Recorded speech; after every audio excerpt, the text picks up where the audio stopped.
Okay, welcome everybody. We're continuing our Hachaim Parshas Boy. We're in Parak Yud Pasuk Aleph, the beginning of the Parsha. The Hachaim is going to discuss a very interesting question. Where did Pharaoh get this super strength to withstand the tremendous barrage that was placed upon Mitzrayim? Every Makkah, every plague, destroyed Mitzrayim in a different way. Egypt suffered from hunger, from thirst, from total devastation, until the last Makkah, the Makkah of Barad, which was a fusion of fire and water, which normally does not coexist. Yet Hashem made a tremendous open miracle where fire and water, fire and ice coexisted and created these tremendous hailstones. At this point, even the most stubborn and hardened individual should have capitulated. Yet Pharaoh seemed to have this super strength to withstand this seemingly infallible adversary of Hakadosh Baruch Hu. And Pharaoh basically said, nothing's affecting me. Even if a person wants to go down, on a suicide march, at a certain point he realizes that there's nothing he could do against the enemy. Basically, he should give up. And this is what the Hachaim is teaching us, that the following pasuk is Hashem telling Moshe Rabbeinu. Because Moshe Rabbeinu, as we're going to see, was also wondering, how could Pharaoh withstand these tremendous miracles and not come to the recognition that Hashem Echad, that it's all Hashem. Hashem is the ultimate and only power in the entire world. So says the pasuk, Vayomer Adonai el Moshe boy el Parai. Hakadosh Baruch Hu tells Moshe Rabbeinu, come to Parai and don't be afraid, ki ani hichbariti estekboi, because I am the one that caused his heart to harden. Because really, at this point, Parai should have capitulated, but I am the one that gave him a super strength, or in some ways, I caused him not to be affected by the miracles that came upon Egypt, as we're going to see why. Veslave avodav. In addition, I caused his servants also not to be affected by it. So therefore, each one strengthened the other to deny Hakadosh Baruch Hu's ability and power and oneness. Why did Hashem do this? The pasuk tells us, "L'man shisi oisesai ela b'kirbai," in order that I should put my signs, which refers to the next three makkahs, which we're going to see that these next three makkahs, in some senses, are the most important three makkahs for what Hashem was going to accomplish, Bikirboy, in his midst. The Hachaim begins. The word Vayomer, says the Hachaim, is really used in a soft manner. Usually when you give somebody good news, you say the word Vayomer. When you say bad news or harsh news, the Torah uses the word Vayedaber. That's the Torah's differentiation between Vayomer and Vayedaber. Moreover, as the Hachaim is going to explain, the Torah refers to Hashem here, Midas Harachamim. The question is why? Here Hashem is going to punish Pharaoh. You should have said Vayedaber Elokim. So the Hachaim explains that the first part of the pasuk, Amar Loshen Amira Raka, that the pasuk uses a soft speech, Gam Hiske Shem Harachamim. It also mentions the name of Rachamim, Yud Kei Vav Kei, Loi Letzad HaMishna Aleich Elav, not with respect to Pharaoh. Elo Letzad HaShliach. Rather, the pasuk is referring to the good news and in Midas HaRachmim to the messenger, which is El Moshe, as the pasuk says. Ki hem dvarim sheyismach b'hem tzadik, because these are words that the tzaddik will be happy when he hears that HaKadosh Baruch Hu is continuing the nekama, the vengeance against Pharaoh and Egypt. Lazeh Omer Loshen Amira. That's why the pasuk uses the word Loshen Amira, Shem Arachnim.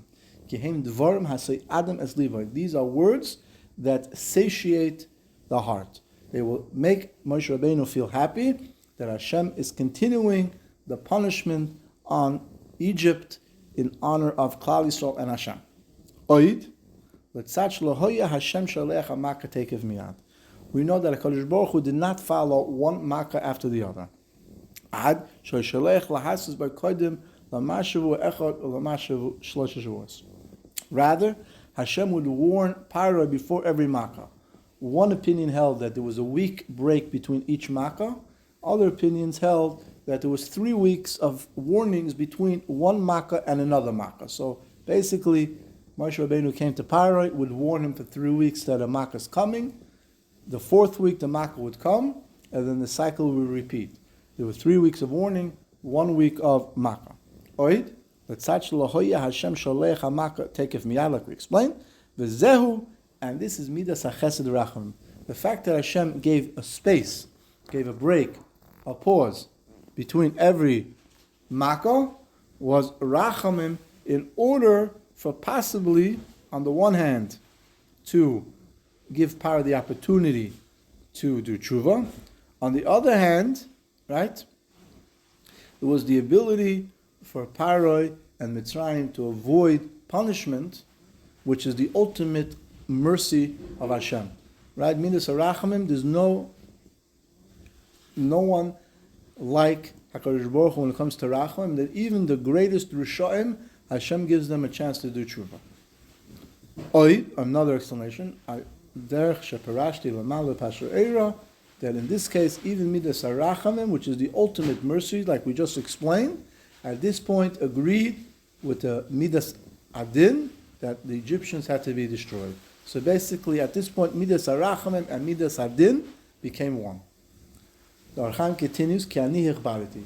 Now we're going to discuss, as we mentioned in the introduction, the secret and the reason why Hashem gave Pharaoh this super strength, or this basically ability to just completely ignore the tremendous destruction that was happening to Mitzrayim, and the obvious miracles and the obvious realization of Hashem's oneness and ultimate power.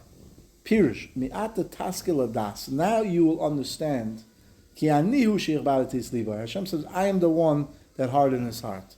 Don't think it's Pharaoh. It's nothing to do with Pharaoh. Ki miteva adam, because the natural nature of a person is luyia liba kosher kevin, even if his heart is as hard as stone. Remember, kings in the olden days didn't really care about their people, because they looked at their people as subhuman, because they were their subjects. They did whatever they want. But even the most hardened king, who had no emotional attachment to his subject, to their assets, to anything, at a certain point comes to the realization that he's fighting a greater enemy or a greater adversary. And at this point, even Pharaoh really should have capitulated and told Moshe Rabbeinu to leave. V'zehoish, and this man, Oidenu Barishai, continues to be in his wickedness even after the great plague of Bara, like we explained. When Pharaoh saw the fire and ice coexisting, at that point it should have capitulated and says, I can't defeat Hakadosh Baruch Hu. And yet he continued to deny Klal Yisrael, he continued to deny Hakadosh Baruch Hu, and therefore says, Hashem ein ze midas Adam Elokim Gazer Alav Lakshas. Hakadosh Baruch Hu decreed. Hakadosh Baruch Hu decreed that Pharaoh should remain in his wickedness, as the pasuk says, in order to bring more makas upon him. And in the next year we're going to see why. What was the function of the following of the next 3 makas, which are Arba, locust, Choshech, darkness, and makas Bachar is the death of the firstborn. Now, the Hachaim explains, how did Hashem make Pharaoh's heart hardened? So one would be a natural thing, that he gave him extraordinary strength. The other thing, as we're going to see, is that Hashem made a tremendous miracle. When the Barad hit the farms, it should have destroyed all the vegetation, all the agriculture. But it didn't. It left over the wheat and the spelt. And the pasuk says, why were the wheat and the spelt not destroyed from the Barad?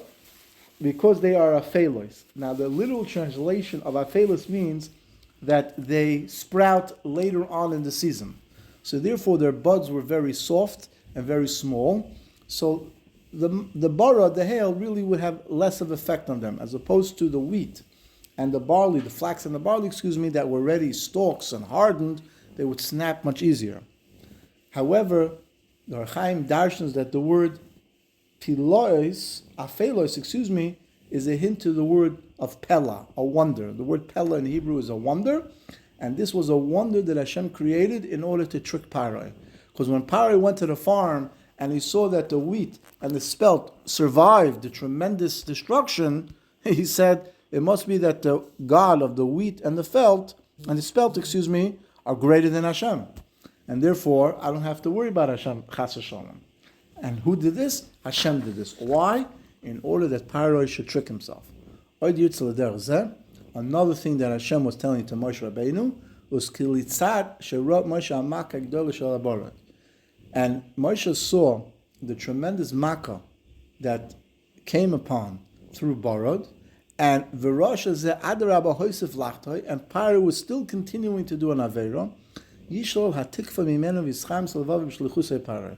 There was a danger that Moshe Rabbeinu would say that Pharaoh will never change his mind, and he would weaken even iota in his shlichus to Pharaoh, because he'll say, when will Pharaoh ever give up? What am I doing? I'm wasting time here. And therefore, Hashem said to Moshe, don't worry. I'm the one that gave him this super strength, and at a certain point, I'm going to pull that strength from him, and you don't have anything to worry. We would say in English, I am the puppet master of the puppet. And when I want, I will remove the strings, and he will no longer be able to withstand the tremendous devastation. As we're going to see, that's exactly what happened in Makas Becharas. The next part of the pasuk says, "V'slave avodav." Why did Hashem have to harden the heart of his avodim? Tam kovid leiv avodav u'leval yi'atzu l'shaleach, in order that they should not tell Pharaoh, send out Klal Yisrael. On the contrary, Hashem wanted the servants, the ministers, to agree with Pharaoh not to send Klal Yisrael out, to give him, strength, to give him, someone that he can lean on, in order that they should both work with each other, give each other support, not to send out Klal Yisrael. Why? Because by doing this, now the Makkah would be on all of Mitzrayim, not on Pharaoh. Because if the Avodav, the servants, would have told Pharaoh, send the Jews out, Hashem would not have punished the entire Mitzrayim. For example, we saw in one of the Makkahs of that Hashem told the Egyptians, which means Hashem told Moshe Rabbeinu to tell the Egyptians that if you fear Hashem, bring your animals into the barns and they won't get killed. Those that feared Hashem had their animals saved. So you see that in certain instances Hashem did not really bring the Makkah on the entirety of Mitzrayim. But when the Avodov continued to tell Pharaoh to not let Klal Yisrael out, so Hashem said, I'm going to punish the entire Egypt. Why was this? In order that there should be a tremendous publicization of the Makkah. There should be a pirsum gadol, that everyone should see, not just Pharaoh, that everyone should see and be affected by the wondrous miracles of the Makkah. And that could only be done if Hashem punished the entire Mitzrayim. As we're going to see, that this was one of the main functions of the Makkahs, was to instill Emunah and Bitachon in Klal Yisrael, because every Makkah that they saw elevated themselves, and it brought them to a deeper understanding that Hashem is the only power in the world. Hashem controls everything. Hashem can change nature when He wants to. As a mitzvah Hashem, we're going to learn in the next year that this benefited Klal Yisrael and rose them from the lowest levels of Tumah all the way to the highest levels of Kedusha.